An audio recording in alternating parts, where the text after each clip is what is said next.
Moi, c'est chef Rajiv Tapsi, lecturer et chef, bien sûr, chez Polytechnique Mauritius. Ça va faire bientôt 20 ans donc, dans le métier de cuisine. Et bien sûr, une bonne dizaine d'années que je suis dans la formation culinaire. Donc la cuisine, pour commencer, c'est depuis la tendre enfance. Mon papa est quelqu'un qui aimait manger et qui aimait cuisiner pour ses amis. Expert en cuisine chinoise et on va dire expert aussi dans biryani making. Sixième, l'arrivée de ma petite sœur. On se retrouve à la maison sans maman. Papa, travail, sortir, camarade. Rajiv, qui vient à faire. À savoir que dans la famille, chez moi, c'est beaucoup plus les hommes dans la cuisine. Vu que j'étais le petit et le seul garçon parmi toutes les cousines, dans tout ce qui est événement familial, je me retrouvais un peu dans la cuisine. Donc c'est là que ça a commencé. Donc ça s'est développé. Arrivé un moment au collège avec les amis, nos sorties de classe, se tourner en classique, barbecue party, etc. Et c'est là que les profs ont commencé à me dire « je cuisine très bien, etc. »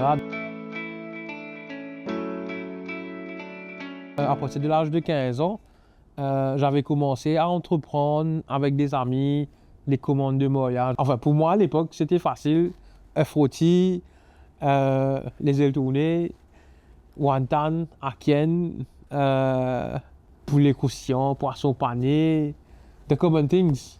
Ce qu'on appelle galjak chez nous. Tout ce qui est riz frites, mine frites, menu chinois. Vu que papa aussi est un fin gourmet. À la fin du cycle scolaire, donc à la HSI, il fallait prendre une décision, qu'est-ce que le petit Rajiv va faire dans la vie. Et là, j'ai vu que la cuisine, c'était quelque chose à ne pas négliger. C'est là que j'ai découvert le Culinary Arts. Et là, formation à l'école de Teuillat à l'époque. C'est le premier batch de Higher National Diploma in Culinary Arts qui a eu lieu à l'école de Teuillat à l'époque. On a commencé à 12 et on a terminé le diplôme seulement à 5 personnes. Et là, du coup, welcome to the real world. J'ai commencé à travailler, bouger un peu, essayer un peu sur l'Europe, les châteaux principalement, là où j'étais en stage. À mon retour à l'île Maurice, j'avais choisi de faire mes pas professionnels, carrière, dans les 5 étoiles. Beachcomber, Prince Maurice, le Westin, à l'époque Maradiva, donc Taj à l'époque.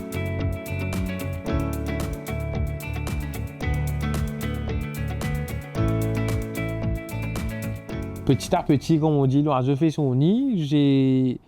J'ai fait mon parcours et arrivé un moment, il fallait prendre du recul. Et là, à ce moment-là, je me suis retrouvé à descendre mon échelle de parcours professionnel pour recommencer à zéro. Reprendre à partir de commis, j'ai recommencé à grimper rapidement. Pourquoi? Parce que j'étais déjà dans le bain.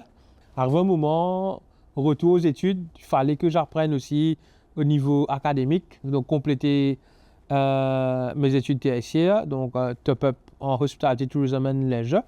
Et juste après ça, je me retrouve à gérer une des plus grosses boîtes de l'île Maurice, Medley Cuisine, donc unité de production avec la gamme Delibake à l'époque et Mbake maintenant. Donc Operations Management, gestion stock, gestion de staff, plusieurs outlets, gros catering. Et entre, j'ai fait pas mal de voyages à la Bretagne, donc je veux dire un peu que c'est mon pays d'adoption.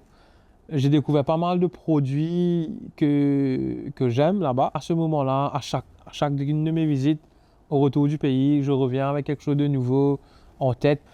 Et du coup, grosse tournure dans ma carrière. 2020, je tombe sur Polytechnique Mauritius, qui est la recherche d'un lecturer en Culinary Arts. Ça fait 4 ans cette année ici que je suis Polytechnique à plein temps. Et je me vois toujours en train d'apprendre. Cross-exposure, rencontre avec des chefs, surtout qu'on collabore directement avec l'industrie. Aussi le fait d'être dans plusieurs associations, Best of Gastronomie Internationale, Académie des chefs, la MCA. Donc on a plusieurs collaborations avec plusieurs chefs. Donc le grand changement, choisir de devenir lecturer à plein temps. Pourquoi? Étant de l'autre côté dans l'industrie, pour moi, il y avait un gros manquement en termes de formation. Moi, j'ai voulu être the game changer. Et to be the game changer, il fallait être de l'autre côté. Donc, pour savoir motiver, encadrer les jeunes, pousser ces jeunes-là à rester dans l'industrie.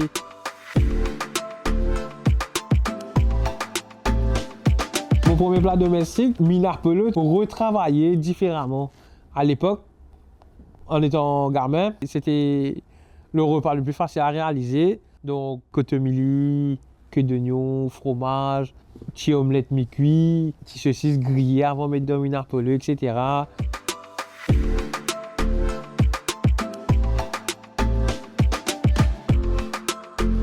Le moment, on va dire, épique. Donc, j'ai deux de ces moments-là.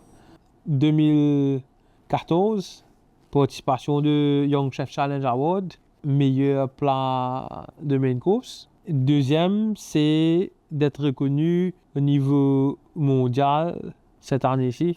Best of Gastronomy Gold Chef.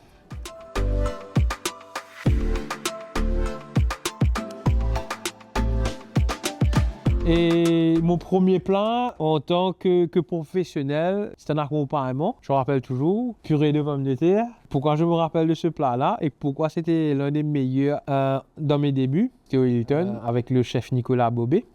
J'ai dû éplucher les pommes de terre à la main, malgré qu'il y avait une machine juste à côté de moi. J'ai dû mettre à cuire les pommes de terre à la vapeur. Quand je pouvais passer au steam, à la vapeur, au four, ça allait plus vite. Et j'ai dû écraser à la main. Et pour ensuite mettre au buffet. Et là, entendre le chef dire à un client, vous pouvez écouter, allez-y madame, c'est moi qui l'ai fait de mes propres mains. Et là, j'étais, ok. Mais c'est là que je découvre mon mentor, qui est toujours mon mentor à ce jour, Ashley Ramsomi. Je le connais depuis mon stage au Hilton. Ami de la famille, 8-10 ans de mon aîné. Donc, c'est quelqu'un qui m'a beaucoup appris, qui me supporte toujours, malgré qu'on travaille plus ensemble, mais c'est quelqu'un pour qui j'ai beaucoup de respect. Tout ce qui concerne la viande, tout ce qui concerne les sauces, pourquoi ça n'a pas de secret pour moi, c'est un peu grâce à lui.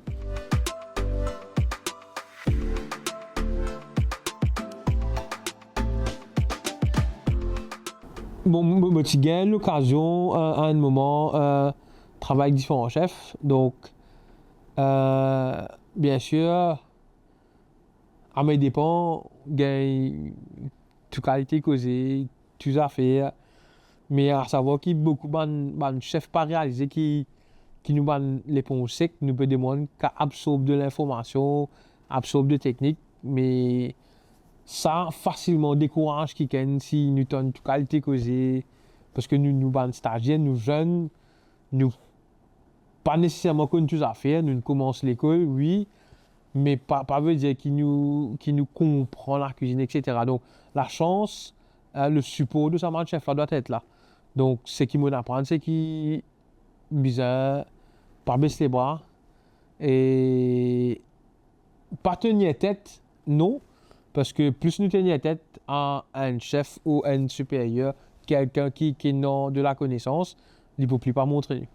Grand merci à beaucoup de monde. Donc, la liste est trop longue pour remercier tout le monde, mais principalement les parents, beaucoup de profs qui tout le temps étaient là. Bien sûr, mon mentor, mon approche a été toujours to be the game changer. Donc, l'accumulation de savoir doit être transmise impérativement. Bien sûr, le goût du partage, je pense que ça doit être partie intégrante d'un cuisinier ou d'un chef. Leçon de vie, leçon professionnelle, peu importe ce qui te fait dans ta carrière à vivre, il besoin de faire ta plaisir avant de faire le Dieu un plaisir.